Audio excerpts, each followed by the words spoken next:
Hey, this is Sky. Welcome to my YouTube channel. It's bright and early, daily discipline, mind, body, and soul. This is how we get through. Sunday, let's do our study group for warriors. Let's get into it. Start from the back, work our way to the front. I got probably 8 or 9 pages. See if we can get through just a couple of them. Here's a self-sabotaging statement that many people make. I've made it.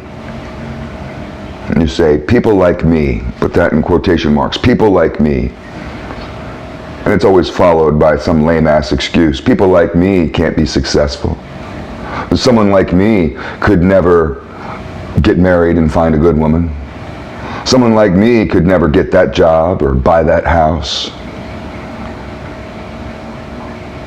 And it can be tied to race, class, gender. We hide behind these things, these groups, to victimize ourselves and to keep ourselves down. I'll never be able to level up because people like me don't level up. You may not say that direct statement, but people do have that narrative. They live by it.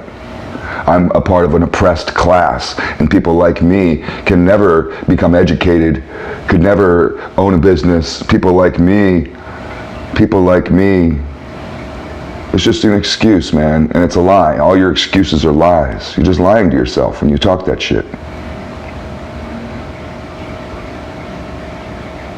Are you guys familiar with Thomas Sowell? Let's go to the next one. Thomas Sowell is a really smart dude, intellectual, black guy, been around since the 60s, written countless books. I was listening to a talk.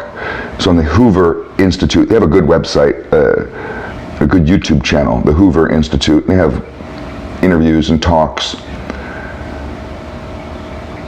And it was a great interview. And part of the segment, Thomas Sowell was very down on his own race, on his own culture, pointing the finger at them, which you don't see very much, because usually the finger is pointed at another race, at whites or at, Latinos or Asians. And he made the statement that was rather controversial, and it will definitely offend any of you liberals out there. Thomas Sowell, a black intellectual, said that blacks are the most racist people in our society. And he also pointed out that multiculturalism and diversity is not a value of black culture, and you do not see diversity and multiculturalism in black neighborhoods. And he started there, and he was like, we have this whole notion of the black neighborhood. And blacks live in black neighborhoods because they feel more comfortable around blacks, but there's no such thing, at least not anymore. There's no such thing as a white neighborhood. There's no such thing. The only people that have this idea of the white part of town are the ones that live in these tribal kingdoms. So people in South Central, they think Beverly Hills is the white part of town, but you go to Beverly Hills. Go to Beverly Hills. I dare you. Go there. I mean, it sucks, so don't go there. I hate Beverly Hills. But go there and see. Or whatever part of town, whatever city you live in, go to the rich part of town. It's not all white people. It's not. It's absolutely multicultural. Go to Harvard. Harvard is absolutely multicultural. But yet there's historically black colleges where there's only blacks. There's no other race. And any other race that shows up there is looked at as like, what are you doing here? Try to be any other race and drive through a black part of town, and they wonder, what are you doing here? They have black churches, black schools. There's all these segregated black communities, and Thomas Sowell went and pointed out a whole bunch of them, of aspects of the black community that's completely and totally undiverse and separate and segregated. You don't find this anywhere else. There's no such thing as a white church. There is no such thing. You will not find an all-white church. You go to the hollers of West Virginia, there's going to be minorities, mixed people. You go to any neighborhood that's upper middle class, a rich neighborhood, anyone, anywhere in the world, anywhere on planet Earth, it's absolutely multicultural. So I just thought that was an interesting point. I never really thought about that before. I'm not trying to badmouth blacks, but I guess I did notice this, that after he pointed it out, because I've grown up in the ghetto, and I was always the only white boy. And it was hard to be accepted. And I was always made fun of for being white. White people can't dance, we can't jump, we can't do anything right. We're just a bunch of weakling, loser goofballs.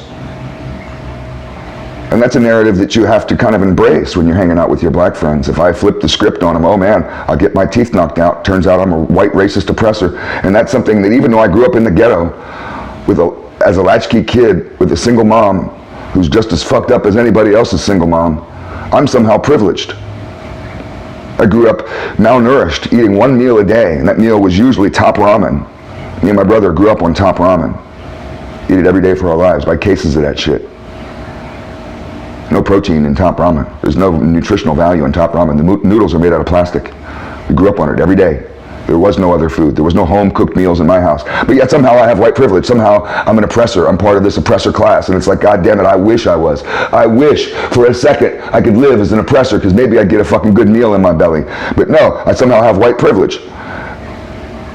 Thomas Sowell's an interesting motherfucker. I suggest every person out there to go and check him out. Let's move on to the next one. I don't want to waste the whole video talking about Thomas Sowell.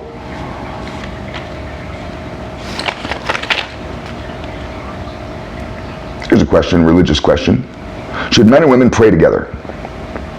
So if you have a significant other, a woman that you're in love with, your wife, should you pray side by side together? Read the Bible or the Torah or the Quran, whatever you get into.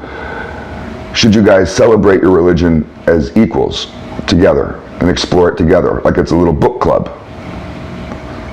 Well, the answer around the world and throughout history is a resounding no. Absolutely not.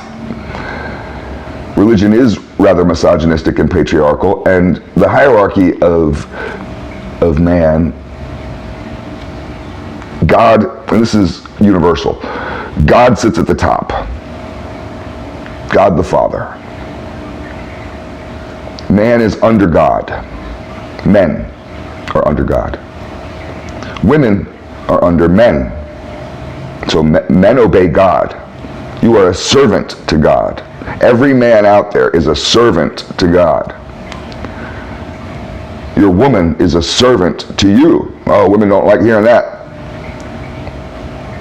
And the children are servants to the women. So that's the hierarchy. Some people don't like it. I didn't invent this. This has been for thousands and thousands of years across most cultures, all Abrahamic religions. So should men and women pray together? No. If you go to the Wailing Wall in Jerusalem, they have a men's side and a woman's side. I was there, and a woman tried to jump over to the men's side. She tried to walk into the men's side, and these guards, they didn't tackle her, but they grabbed her hard, and they yelled at her right in her face. I mean, yelled at her, and that shit echoes, man. They were so angry that she attempted to even walk towards, she didn't even get to the men's side. She just tried to walk over there. They dragged her and tossed her over to the woman's side, and were just like, and yelling at her in Hebrew. I was a little shocked at how harsh they were with her, because they could have just been like, look, excuse me, ma'am, women need to go over there. Oh, no. You go to some Christian churches, what is that church? The Truth of God, they're apostolic Christians. In a traditional apostolic church, the men sit on one side, the women sit on the other side. You don't sit next to your wife. You come to the church with your wife. The men sit on one side, the women sit on the other side. If you have a son and a daughter, the son goes with the father, the daughter goes with the mother. You separate.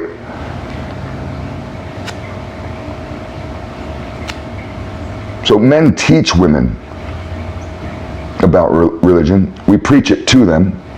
Women learn religion. There's some religions where women aren't even allowed, like in Judaism, in Orthodox Judaism, women aren't even allowed to read the Torah or touch it.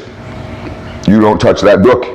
If I see you touching that book, oh, you go Ike Turner on her. Now, I'm not suggesting that this is the way we should be. I'm just interested by this. Let's move on to the next one. How would you spend your last day on earth? Philosophize on that. You just heard on the news that a meteorite is coming to destroy the planet. Nobody can do nothing. Bruce Willis is delusional You ever seen what happened to Bruce Willis? Oh, it's sad. He's got like Alzheimer's or something's wrong with him. We can't send Bruce Willis to destroy that asteroid. So it's going to hit us and it's going to kill us and we're all dead and we got 24 hours to live. Or maybe it's a nuclear war, or maybe it's aliens, whatever your little fantasy is of the last day on Earth, Armageddon.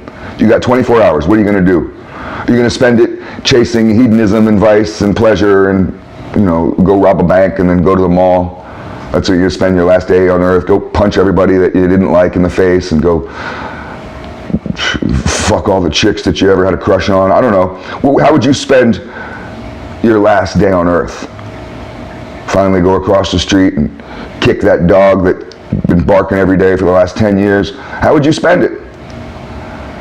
Or, because that's one option, or would you spend it celebrating love and family and cherishing the people around you? I think more realistically, we might think for a second, it might be fun to just go berserk, but we might think realistically, if this was actually serious, I'd be calling my mother, she lives 1,000 miles away. I'd be calling my aunts and uncles, telling them I love them, having conversations with people, maybe talk to some of you guys, talk to some of my old friends, go hang out with my brother. That's most likely what we would do. We'd just hang out together, me and him, all the way to the end. Well, how do you know that today isn't your last day? What gives you the audacity, the nerve to think that you're going to live for another year or 5 years or another 24 hours beyond that? Some of you haven't really seen death. Move on to the next one.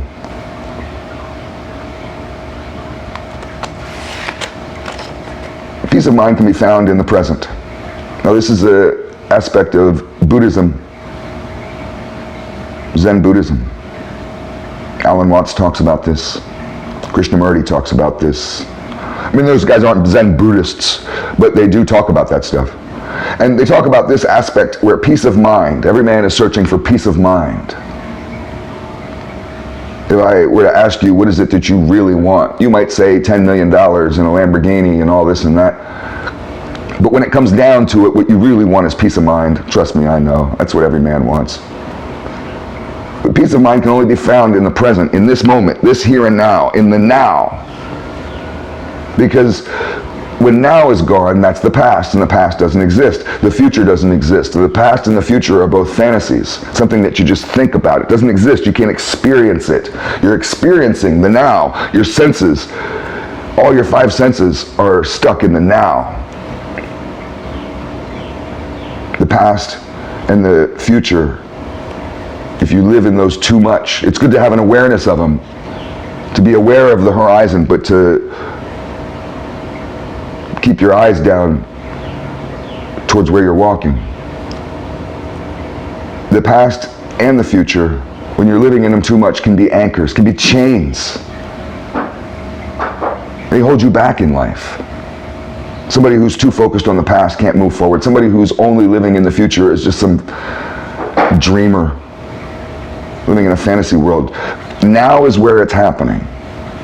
When you experience love, it's an experience of now.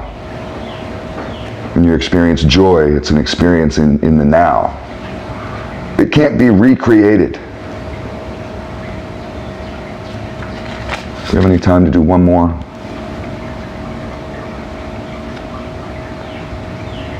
There's results for some, but not for all. And this is a rule of life that's hard to accept. Now, results are for people who put in the work, but not everybody's putting in the work, and that's part of the problem. So there is jealousy, and there is that time when you could notice at the office, hey, he's getting paid more than me. That guy's getting in better shape than me at the gym.